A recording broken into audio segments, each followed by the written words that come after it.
This program is brought to you by First National Bank of Botswana. FNB, how can we help you? Good evening and a very warm welcome to First Issues. The real estate market can be an intimidating one, especially for the uninitiated newcomer. First of all, it involves transactions larger than consumers make in other parts of their lives, and the emotions associated with finding a place to call home, one that can ideally be a sanctuary.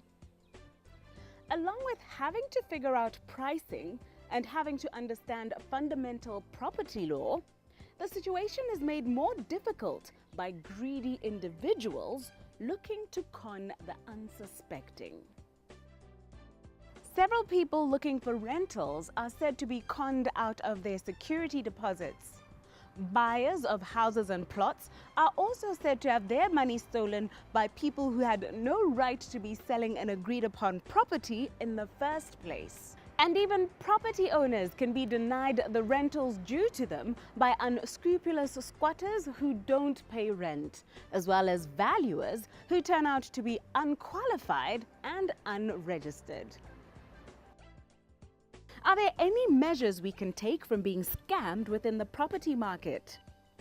Which institutions can we call upon if we are robbed in these ways?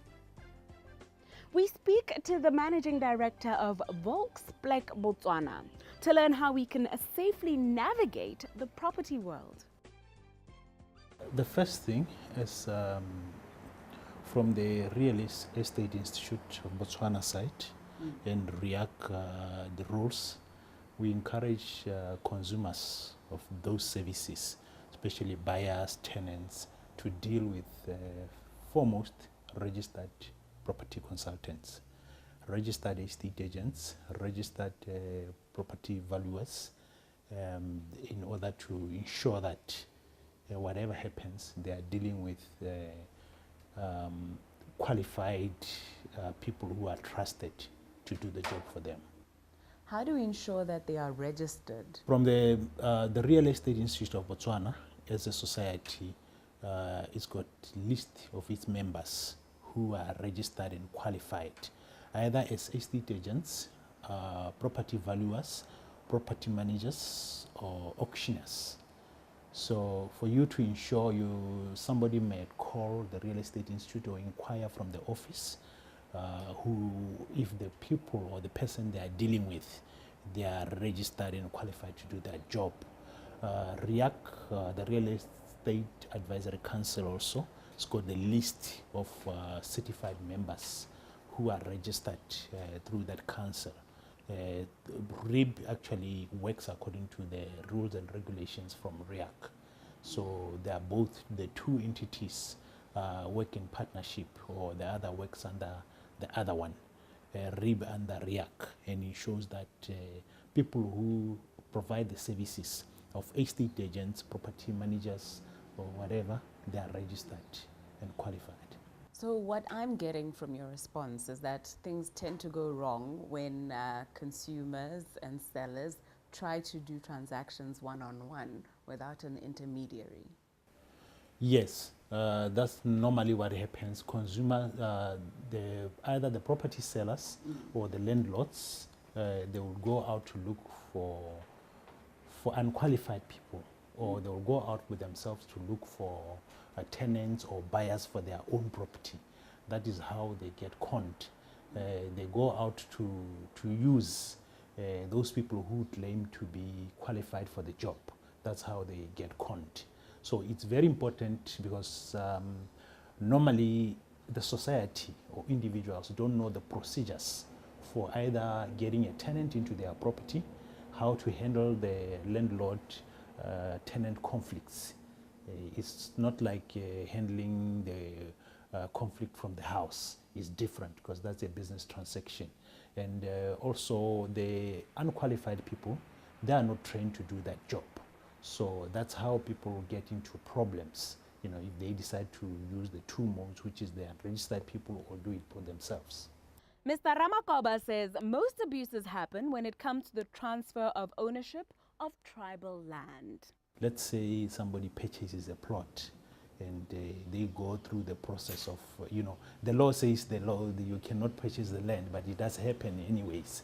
So you acquire a piece of land, you go through the required processes of developing, in order to do a change of ownership. That's when now somebody comes to realize that, oh, this land actually does not belong to the person who sold it to me. This land might have been sold more than once. I'm probably not the first buyer, because it has been sitting there without development. The first buyer hadn't had the time to go and try to do the ownership change. That's when now the problem begins, because the first buyer who actually now comes, in most of the cases, somebody comes to check their land, which they've acquired and they paid for. They found the house standing there, and they would inquire what is happening now from their seller, and they realize, what, we've been cheated here. So that's how it happens. So there's nothing they can do to guard against such instances happening? Or is it because of the illegality? Like you're saying, the law says land cannot be sold, which is why these things tend to happen. The buyer is not protected. It takes some energy and some time for you to go out to the land authority, be it the land board or the deeds registry, wherever, to confirm, especially through the land boards, to confirm if that land really belongs to the person who's selling it to you, belongs to the names, because you get the certificate. There have been some instances where some certificates have been duplicated somehow in the past. Now it doesn't happen that much, because those tribal land certificates are coded, or they've got some numbers. Somebody needs to take a copy of that certificate, go through the land board or the specific land authority to confirm the ownership for that land. It only happens where now there's been a first buyer who paid for that land. Now you come without knowledge, you go through the same process and you pay for that land. And at the end, you'd find there are more than one buyer or one person, one claimant to the piece of land. That's where now the trouble begins.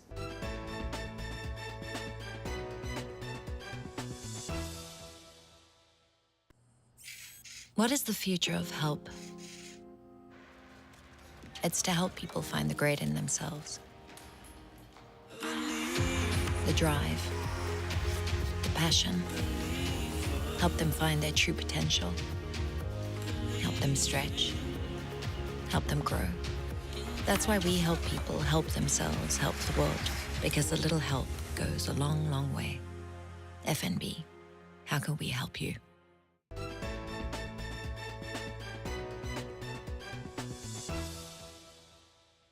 Welcome back to the show.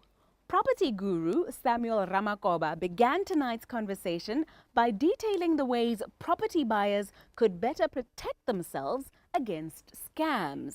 Now on to tenants, who we have heard sometimes fall victim to unscrupulous real estate agents who end up robbing them of their deposits and that kind of thing. What kind of scams are you aware of within that space? First, I wouldn't call those people real estate agents, Scammers. because they are not. Yeah. And they're not qualified to do the job. First, ensure you pay, there's traceability. Ensure you can trace the person you are paying to. They have an office, they've got a place, physical location, whether it's an office in the house, whether it's an office in the industrial area, but ensure there is an office or some place that you can trace the person who you're dealing with. With the real estate institutes, our members got numbers. We actually in the process of introducing, some tags, or what do you call them, identification, some kind of identification for members. Ensure the person you are dealing with is a registered person, is a trained person in that field, in estate agents. So that's how somebody should ensure that when you pay either a deposit or you pay, some kind of money, you are given a receipt, that is signed by that person, or it's got a company stamp, so that you can be assured that once something happens, you got proof of payment against which you can claim your money back. Proof of payment, Yes, that's very true. Okay, that is very sage advice. Now, when it comes to the tenant-landlord relationship, you did mention that a trained real estate agent will know how to manage that professional relationship. Is this part of the service when somebody uses a real estate agent, or does the agent step out of the situation as soon as the tenant and landlord have been matched? With us, once you signed, a tenant has signed a lease agreement with the property owner, there's always that relationship. We would always tell the property owner or the tenant that in case during the time of your contract, because it either lasts for 1 year, 2 years, or whenever, according to the agreement, please, if you cannot resolve any conflict between the two of you, feel free to call on us to come and arbitrate. Come and listen, come and try to find a solution, amicable position where you can agree. So that is generally business, how to run the business properly, because you creating a relationship between you as a property consultant, the landlord and the tenant, and those people, business grows through the word of mouth. In case there is something that irritates the landlord or it doesn't satisfy the tenant, they are likely to put some damage to your credibility as a property consultant or to your company, and that means the loss of a goodwill in the society. So it's always good to ensure that you maintain a relationship between the two.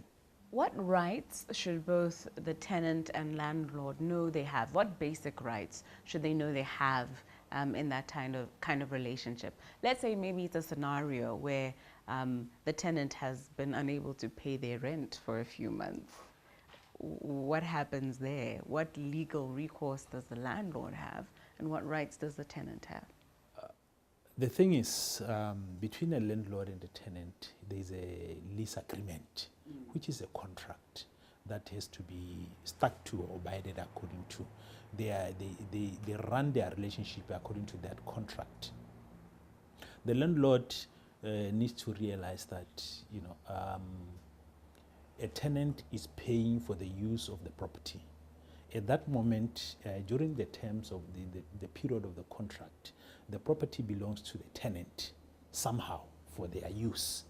You're given that in exchange for their monthly payment according to agreement. So the landlord needs to understand that they don't have a right to harass the tenant. They don't have a right to keep on coming to the property. We've encountered some situations where the landlord will just rock up at the gate at any time and say, I need to inspect my house.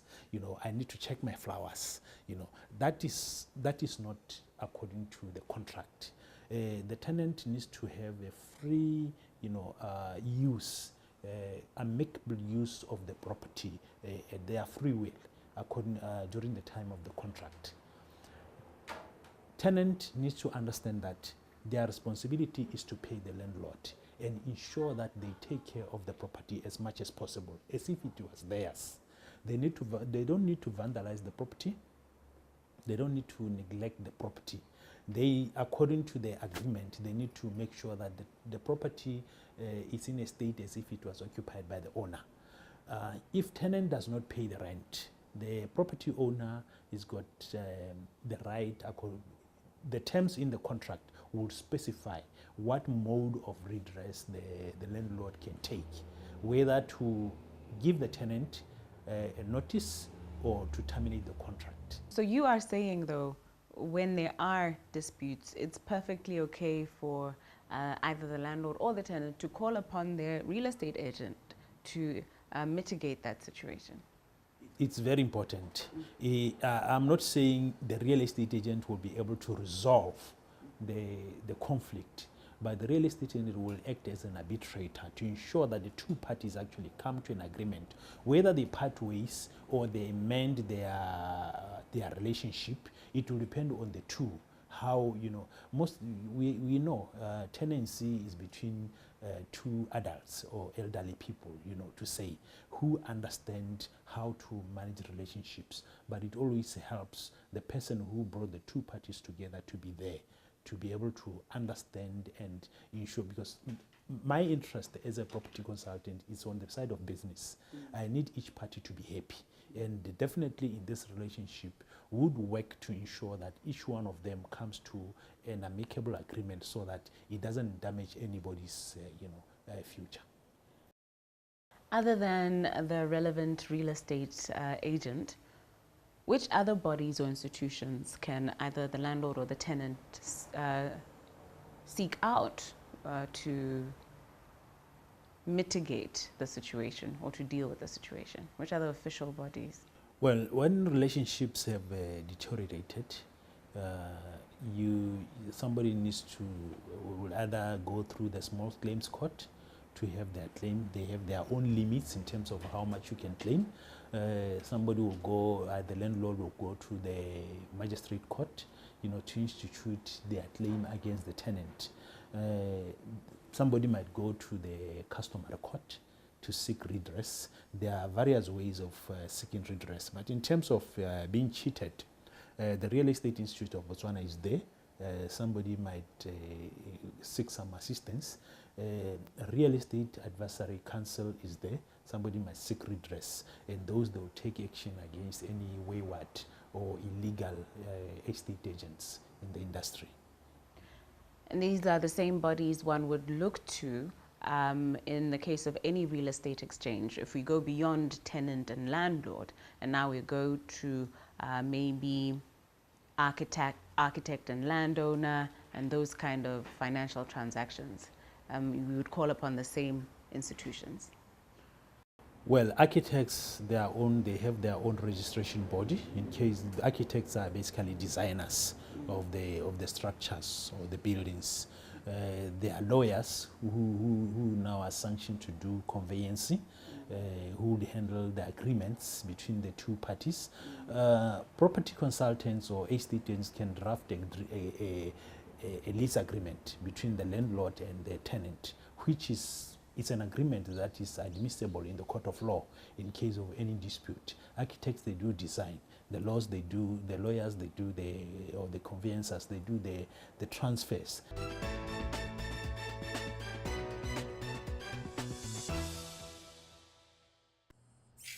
What is the future of help? It's to help people find the great in themselves. The drive, the passion. Help them find their true potential. Help them stretch. Help them grow. That's why we help people help themselves, help the world. Because a little help goes a long, long way. FNB, how can we help you?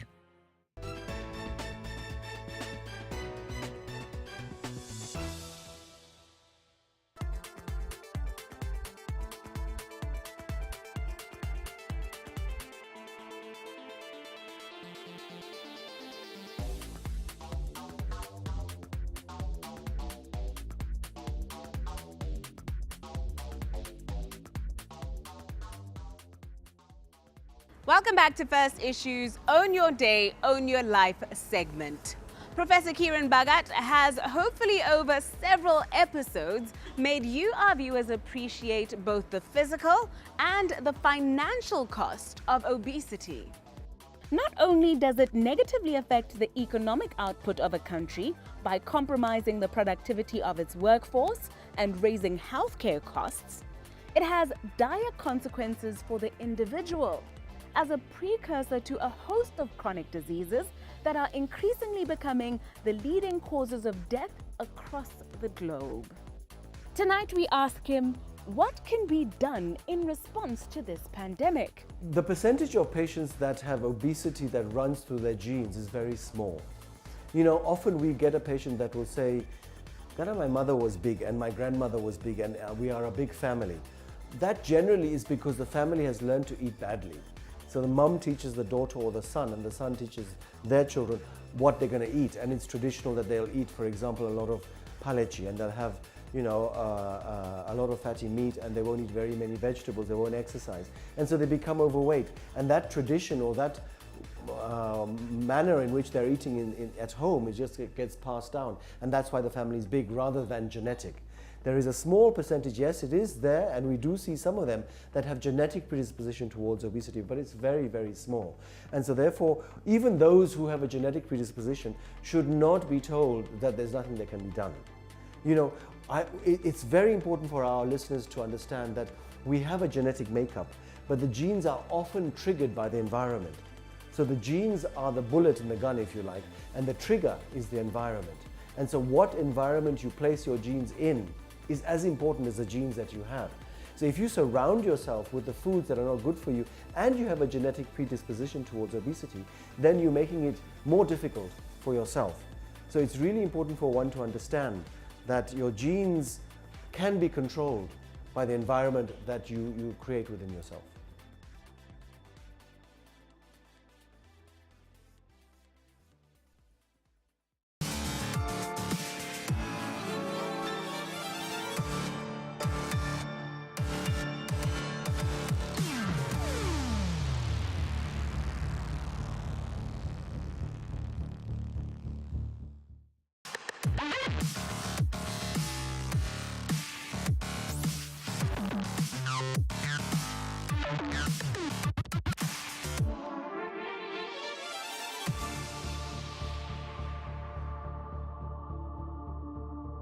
We conclude tonight's program with some festive scenes from First National Bank's Swipe and Win competition draw that took place last month.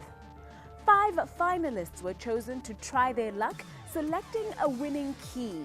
And this time, it was Chiapo Kitsiso who walked away with a double cab Toyota Hilux Dakar, courtesy of her younger sister, while the remaining 4 finalists were consoled with cash prizes of 5,000 pula each.